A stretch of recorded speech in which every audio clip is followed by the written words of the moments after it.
Martial arts, ये नाम सुनते ही दिमाग में क्या आता है? शायद पूर्वी एशिया, है ना? Kung fu, karate. लेकिन क्या हो अगर हम कहें कि दुनिया की सबसे पुरानी और प्रभावशाली युद्ध परंपराओं में से एक का जन्म कहीं और नहीं बल्कि भारतीय उपमहाद्वीप में हुआ था। जी हाँ, आज हम भारतीय मार्शल आर्ट्स के इस भूले हुए शानदार इतिहास के पन्नों को पलटने जा रहे हैं। तो चलिए इस सफर की शुरुआत करते हैं। और शुरुआत एक सीधे से सवाल से। दुनिया की सबसे पुरानी फाइटिंग सिस्टम्स आखिर हैं कौन सी? कहाँ से आईं? इसका जवाब यकीनन कई लोगों को हैरान कर देगा। देखिए, ये कोई नई कला नहीं है, बिल्कुल नहीं। भारतीय उपमहाद्वीप में संगठित युद्ध के सबूत हजारों साल पुराने हैं, जैसा कि सिंधु घाटी की इस मोहर से साफ पता चलता है। और ये उस दौर की बात है, सोचिए, जब दुनिया की कई बड़ी सभ्यताओं का तो अस्तित्व भी नहीं था। तो सवाल ये उठता है कि ये शुरुआती तकनीकें, एक व्यवस्थित कला, एक पूरा सिस्टम कैसे बनी? इसका जवाब छिपा है भारत के प्राचीन ग्रंथों, इसके मिथकों और महाकाव्यों में। वहाँ युद्ध को सिर्फ हिंसा नहीं बल्कि एक विज्ञान, एक साइंस माना जाता था। और इस विज्ञान को एक नाम भी दिया गया था, धनुर्वेद। अब इसका लिटरल मतलब है धनुष का विज्ञान।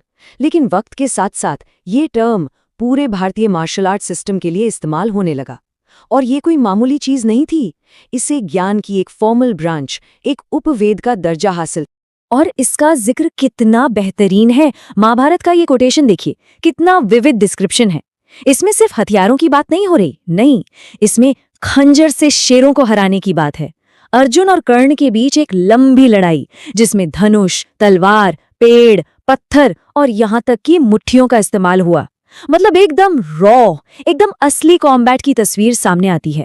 और ये मत सोचिए कि ये कोई छोटी मोटी लड़ाइयां थीं, बिल्कुल नहीं। नायक भीम और जरासंध के बीच जो कुश्ती हुई, जो मल्ल युद्ध हुआ, वो 27 दिनों तक चला था। 27 दिन! इससे इन कलाओं के सांस्कृतिक महत्व और योद्धाओं की अविश्वसनीय सहन शक्ति का अंदाजा लगाया जा सकता है। कमाल है ना? लेकिन यहाँ एक बहुत ही जरूरी बात समझने वाली है। भारतीय मार्शल आर्ट्स सिर्फ लड़ाई तक सीमित नहीं थे। इनका कनेक्शन बहुत गहरा था, योग से, नृत्य से और यहाँ तक कि चिकित्सा से। जी हाँ, योद्धाओं को शरीर के 108 मर्म स्थल यानी वाइटल पॉइंट्स के बारे में सिखाया जाता था। और ये ज्ञान, ये हमला करने और बचाव करने दोनों के लिए बहुत जरूरी था। तो आगे बढ़ते हैं, चलिए देखते हैं कि ये कलाएं आगे कैसे विकसित हुईं। क्लासिकल और मध्ययुगीन दौर में इन कलाओं ने नए नए हथियार अपनाए और समाज में इनकी भूमिका और भी अहम हो गई। भारत के शस्त्रागार में कई अनोखे हथियार थे। मिसाल के लिए ये देखिए, कटार, एक पुश डैगर जो खास तौर पर भारतीय उपमहाद्वीप का ही है। इसका डिजाइन, इसकी बनावट ही इसे नजदीकी लड़ाई में बहुत ज्यादा घातक बना देती थी। और इन हथियारों को ऐसे ही नहीं रखा गया था। अग्नि पुराण जैसे प्राचीन ग्रंथों में इन्हें बहुत सिस्टमैटिक तरीके से क्लासिफाई किया गया था। यहाँ देखिए, 2 मुख्य कैटेगरीज हैं, मुक्त यानी फेंके जाने वाले हथियार और अमुक्त यानी जो हाथ में ही रहते हैं। ये सिर्फ एक लिस्ट नहीं है, ये दिखाता है कि युद्ध को लेकर अप्रोच कितना एनालिटिकल और साइंटिफिक था। हथियारों में विविधता की तो कोई कमी ही नहीं थी। एक तरफ ऐसी लंबी 2 हाथ वाली तलवारें थीं और दूसरी तरफ शक्तिशाली गदा, जो भीम और दुर्योधन जैसे महान योद्धाओं का पसंदीदा हथियार था। फिर आया मुगल दौर। उस वक्त इन भारतीय कलाओं को काफी संरक्षण मिला, पैट्रोनाइज किया गया और मध्य एशिया से आए प्रभावों के साथ इनका एक संगम भी हुआ। मुगल शासक खुद इन कलाओं की प्रैक्टिस करते थे और घुड़सवार, तीरंदाजी, उसमें तो उन्हें महारत हासिल थी। और फिर आते हैं मराठा। शिवाजी महाराज, उन्होंने मर्दानी खेल में महारत हासिल की और अपने इलाके के पहाड़ी भूगोल का फायदा उठाते हुए गुरिल्ला युद्ध नीति का इस्तेमाल किया और एक विशाल साम्राज्य की नींव रखी। उनकी पूरी रणनीति गति और अचानक हमलों पर आधारित थी। लेकिन हर कहानी में एक मोड़ आता है, यहाँ भी आया।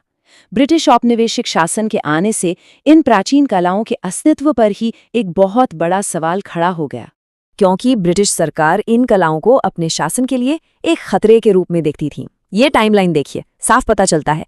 1804 में कई विद्रोहों के बाद कलारीपयट्टू को बैन कर दिया गया। धीरे धीरे सिलंबम जैसी दूसरी कलाओं पर भी पाबंदी लग गई और इसके ऊपर से बंदूकों का इस्तेमाल बढ़ गया, जिससे इन पारंपरिक हथियारों की जरूरत ही कम हो गई। नतीजा, ये कलाएं धीरे धीरे हाशिए पर चली गईं। इसका असर ये हुआ कि ये शानदार परंपराएं, ये फाइटिंग सिस्टम्स विलुप्त होने की कगार पर आ गईं। ये सिर्फ छिप कर कुछ गांवों में जिंदा रहीं या फिर लोक नृत्य के एक हिस्से के रूप में इनका अस्तित्व बचा रहा। लेकिन कहानी यहाँ खत्म नहीं होती, बिल्कुल नहीं। 20वीं सदी में जब भारत की आज़ादी की लड़ाई जोर पकड़ रही थी, तभी इन भूली हुई कलाओं को फिर से खोजने की, उन्हें पुनर्जीवित करने की एक लहर उठी। ये शुरू हुआ 1920 के दशक में। औपनिवेशिक शासन के खिलाफ सांस्कृतिक गौरव की भावना के साथ कलारीपयट्टू का पुनरुद्धार शुरू हुआ और जल्द ही तमिलनाडु में सिलंबम और मणिपुर में थांगटा जैसी दूसरी क्षेत्रीय कलाओं को भी एक नई जिंदगी मिली। और आज ये कलाएं सिर्फ इतिहास की किताबों का हिस्सा नहीं हैं, ये जिंदा हैं, ये जीवित परंपराएं हैं। आज भी हजारों लोग पारंपरिक कुश्ती यानी मल्लयुद्ध और कलारीपयट्टू जैसी कलाओं का अभ्यास कर रहे हैं और इस प्राचीन विरासत को आगे बढ़ा रहे हैं।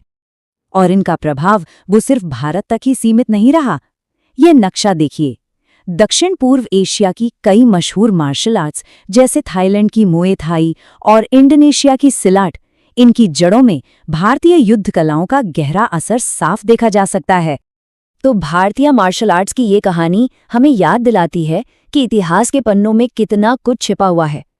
और ये एक सवाल भी छोड़ जाती है कि दुनिया में ऐसी और कितनी प्राचीन, कितनी अनमोल परंपराएं होंगी जो बस फिर से खोजे जाने का इंतजार कर रही हैं।